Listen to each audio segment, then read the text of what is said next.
Assalamu alaikum, dear students. Today's topic is occupational disease.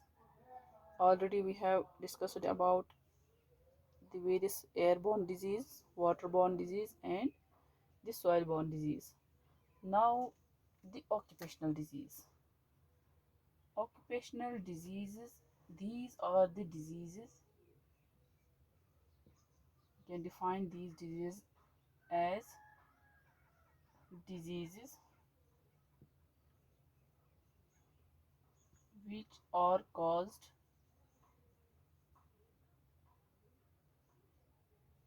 by the work activities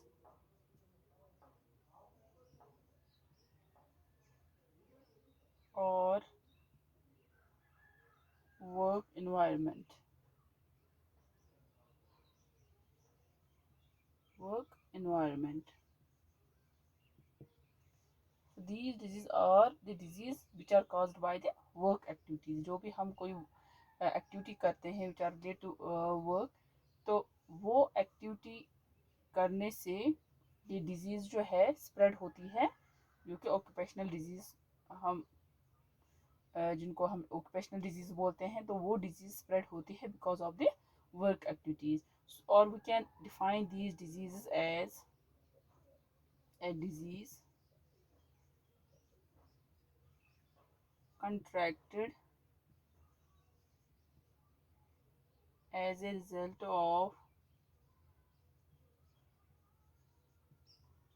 of exposure to risk factors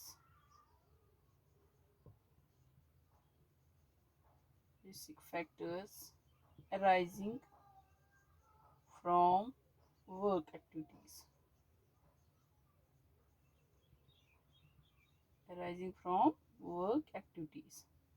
So these diseases can spread because of the exposure to risk factors. अब risk factors जो है वो कहाँ कैसे होंगे? Because of the various work activities. जो हम work activities करते हैं उस रिलेटेड जो हमारा एक्सपोजर उस वर्क के साथ होता है, उस एक्टिविटी के साथ होता है, तो उससे जो डिजीज़ स्प्रेड होंगी, those are called the occupational disease. ठीक है. अब simply we can say these occupational disease are developed by work activities. अब ये डिजीज़ जो है, these are the health disorders. अब health disorders फॉर एग्जांपल हम लेंगे cancer, it's a health disorder. ठीक है. ये डिजीज स्प्रेड हो सकती है बिकॉज ऑफ वर्क एक्टिविटीज. इसी तरह हम देखते हैं मस्क्यूलोस्केलेटल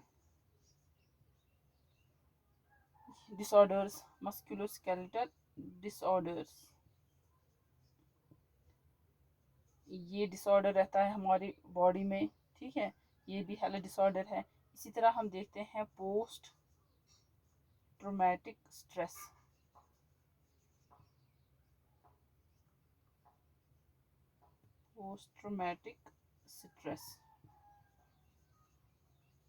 ये भी डिसऑर्डर है. ठीक है. एक्स्ट्रा बहुत सारे ऐसे डिसऑर्डर्स हैं, हेल्थ डिसऑर्डर्स, जिनको हम ऑक्यूपेशनल डिजीज बोलते हैं. तो some of the occupations by which these disease are developed. अब कौन कौन सी वर्क एक्टिविटी हम करते हैं जिससे ये डिजीज स्प्रेड होती है? फर्स्ट एक्टिविटी जो है, फॉर एग्जांपल हम लेंगे कैटरिंग. ये वर्क एक्टिविटी है जिससे ये डिजीज स्प्रेड हो सकती है. इसी तरह हम देखते हैं प्रिंटिंग,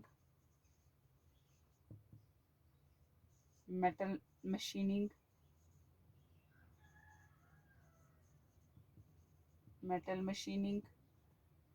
इसी तरह कंस्ट्रक्शन जो हम करते हैं, ये वर्क एक्टिविटी है, इससे भी ये डिजीज स्प्रेड हो सकती है.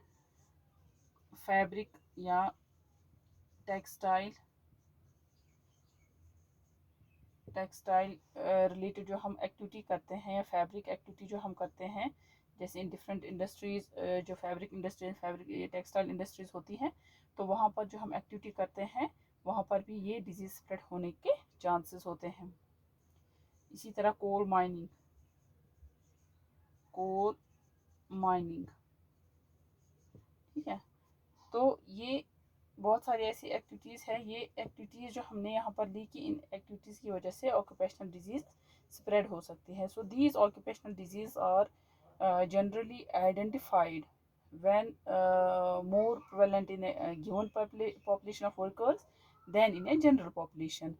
क्योंकि जहाँ पर हम देखेंगे कि वर्कर्स रिलेटेड जो पॉपुलेशन होती है उनमें ये ज़्यादातर ये वाली डिजीज़ आइडेंटिफाई होती है, उनमें ज़्यादातर ये डिजीज़ पाई जाती है as compare to general population में. क्योंकि वहाँ पर हम देखते हैं कि जो वर्कर्स जो रिलेटेड होते हैं, जो ज़्यादातर ये जो इन एक्टिविटीज़ के साथ रिलेट होते हैं, एक्टिविटी के साथ जो वर्कर्स रिलेट करते हैं, तो उनमें ये डिजीज़ स्प्रेड होती हैं ज़्यादातर. ठीक है.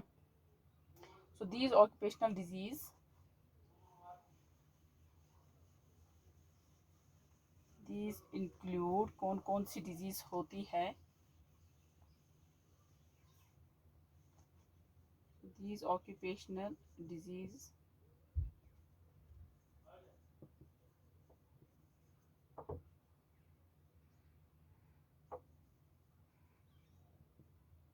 these include. देखो, अब जब ये हम इसमें इसके टच में आते हैं, जब हम वो कोई भी वर्क एक्टिविटी करते हैं, जो हमने अभी लिए डिफरेंट वर्क एक्टिविटीज़ हैं, अगर हम वो एक्टिविटीज़ करते हैं तो कौन कौन सी डिजीज़ हम में स्प्रेड हो सकती है, जो इनको हम ऑक्यूपेशनल डिजीज़ बोलते हैं. तो कौन कौन सी ऑक्यूपेशनल डिजीज़ हो सकती है. फर्स्ट जो है, it may be lung disease.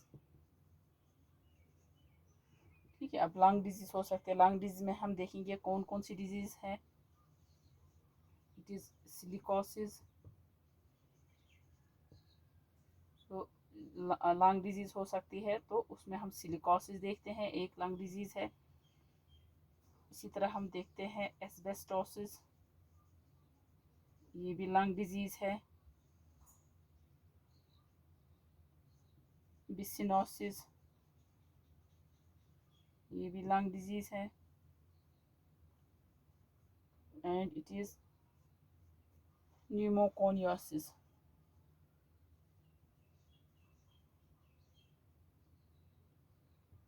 न्यूमोकोनियासिस. So these are the lung diseases. ये ऑक्यूपेशनल डिजीज़ ही है, पर जब ये अफेक्ट करेगा हमारे लंग को, तो वहाँ पर कौन कौन से टाइप ऑफ डिजीज़ हो सकते हैं. तो वहाँ पर सिलिकोसिस डिजीज़ स्प्रेड हो सकती है, एस्बेस्टोसिस हो सकता है, बिसिनोसिस हो सकता है, एंड न्यूमोकोनियासिस हो सकता है. तो यहाँ पर हमें देखना है कि ये जो ऑक्यूपेशनल डिजीज़ है, जब लंग को अफेक्ट करेगा तो ये डिजीज़ स्प्रेड हो सकती है लंग में. सेकेंडली हम देखते हैं these occupational disease include the skin disease. अब स्किन को ये अफेक्ट करेगा. अब स्किन में कौन कौन सी डिजीज़ स्प्रेड होंगी because of such work activities. ठीक है. तो इस स्किन डिजीज़ में हम देखेंगे सनबर्न होगा. ठीक है. इसी वर्क एक्टिविटी से जो स्किन में डेवलप होगी ये occupational disease. First it is the sunburn. इसी तरह हम देखेंगे स्किन कैंसर. स्किन कैंसर भी एक ऑक्यूपेशनल डिजीज़ है जो स्किन में होगी. और डर्मेटिटिस. डर्मेटिटिस ये भी स्किन रिलेटेड डिजीज़ है, ऑक्यूपेशनल डिजीज़ है. ठीक है. और भी एक स्किन डिजीज़ है that is called eczema. Eczema.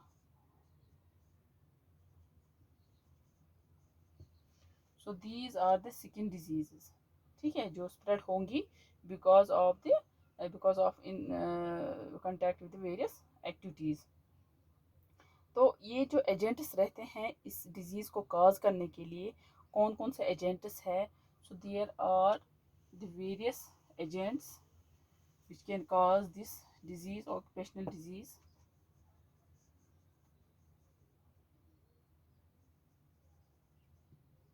Agents causing occupational disease.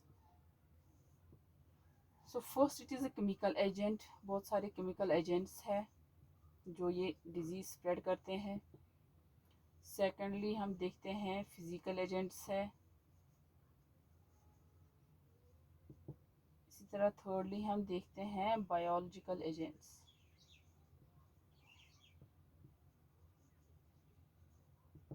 ठीक है. So chemical agents, physical agents and biological agents are there which can cause these occupational diseases. But यहाँ पर जो ये biological agents जो है, these are the infectious. These agents are the infectious and parasitic agents.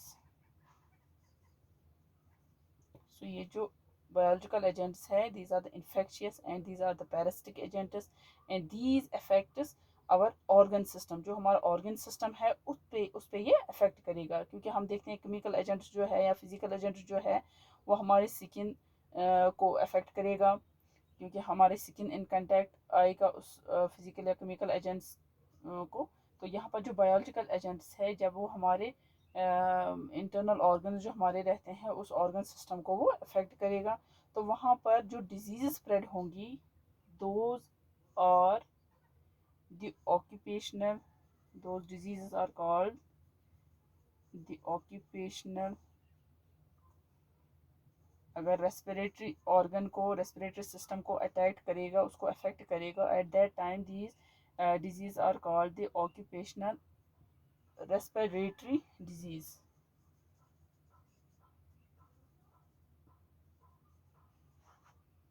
And secondly हम देखते हैं जब ये बायोलॉजिकल एजेंट्स हमारे ऑर्गन सिस्टम पे अफेक्ट करेगा, कौन से वाले ऑर्गन सिस्टम पे, दैट मीन्स जब अब हमारे स्किन पे अफेक्ट करेगा, at that time these disease are called the occupational skin disease. And thirdly हम देखते हैं when it attacks our muscles, at that time these diseases are called the occupational musculoskeletal disease. Skeletal diseases. ठीक है. सो ये agents होते हैं जो हमारे इस बॉडी को अफेक्ट करते हैं और जो डिजीज़ स्प्रेड करेंगे, जो कि ऑक्यूपेशनल डिजीज़ जिनको हम बोलते हैं, तो ये स्प्रेड करेंगे ये एजेंट्स. तो this is about the occupational disease. What are the occupational diseases? So ये हमने देखा कि ऑक्यूपेशनल डिजीज़ क्या होते हैं और कैसे किन एक्टिविटी से ये स्प्रेड हो सकते हैं.